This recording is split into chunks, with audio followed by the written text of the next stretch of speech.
In this video, we're going to learn how to play Stand By Me by Benny King. We're going to learn the chords and take a look at the best thumb, wrist, elbow, and finger positions so you can play this cleanly and easily. Hey everyone, Rod DeGeorge here, and welcome to my beginner guitar series, Easy Guitar Songs. Today, we have Stand By Me by Benny King. What we're going to do, we're going to look at this two different ways. One with the capo, play easy open chords, and one without the capo where we have to incorporate some bar chords. First, we're going to start off with the capo, okay? So what we're going to do is put the capo on the 2nd fret, and basically the whole song is just the same chord progression. So it's just...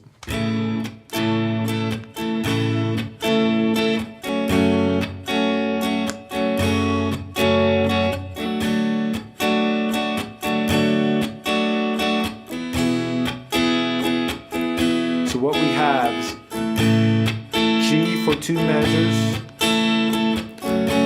E minor for 2 measures, C for 2 measures, D for 2 measures. Now the rhythm is basically 1, 2, and 4, and. Down, down, up, down, up.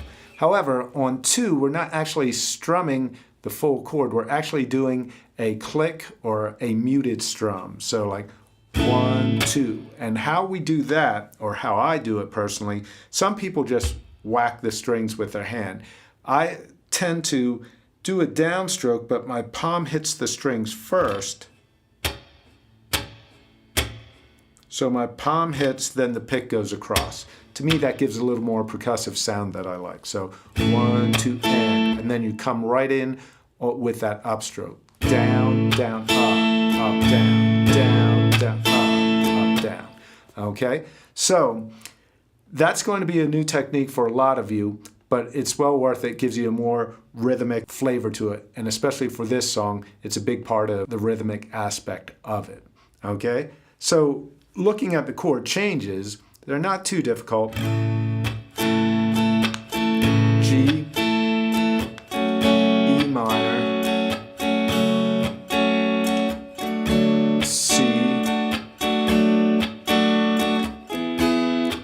D. Now, with this, again, as always, we want to look at the movements of our thumb, wrist, and elbow to help get the fingers into place. So when I'm playing the G, you'll see that these knuckles are on an angle and my elbow may be out a little bit. But when I go to the E minor, what I do is I bring that elbow in, and just the simple fact of me releasing these fingers and bringing that elbow in, it gets those fingers halfway there. So our fingers aren't having to work as hard. And then here, I make a little adjustment there in the wrist, and then there again. But if you notice, the wrist movements, elbow movements, all happen prior to the fingers.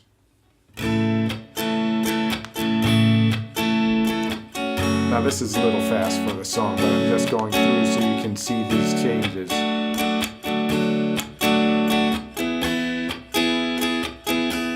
Okay. Now let's take a look, let's take the capo off, and let's see, I'm going to put the capo down here, sorry about that. Let's see what it would be like without the capo. So when we were doing that G, E minor, C, and D, basically with the capo on, that made this an A, an F sharp minor, okay, and then a D and an E. So we have A, F sharp minor, D, E, A,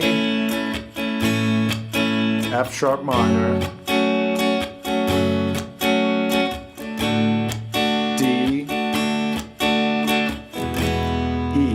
All right, so let's look at this as far as changes go. So the A, we want to have our knuckles probably a little more parallel. If they're angled too much, we may get some muting. Watch what happens to these fingers. If I make these a little more parallel, it bends those knuckles more. And also, then we're in a better position to come up here for the bar chord, for that F sharp minor. And what we're doing here is we're barring all 6 with that first finger, and then we have the 4th and the 3rd finger on the 4th fret of the 5th and 4th string. All right?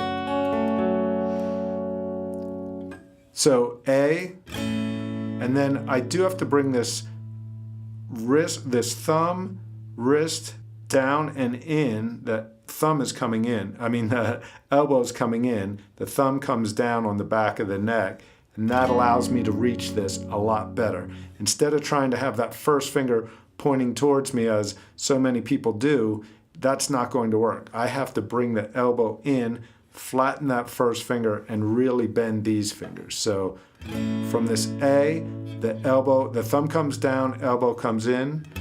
It's easier to reach that. And then I have to come back here for the for the D, and then to the E. So I'm going to go through that again since I just messed that up. A, and then elbow in, thumb down for that F sharp minor. And then the thumb comes back up for that D, and then E. So again, it would be.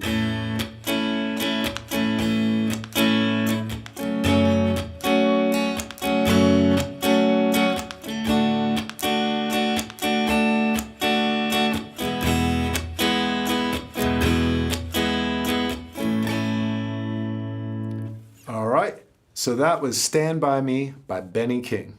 Hopefully you found that helpful. I'd also like to let you know I do have a free lesson in the description below on how to switch chords quickly and easily.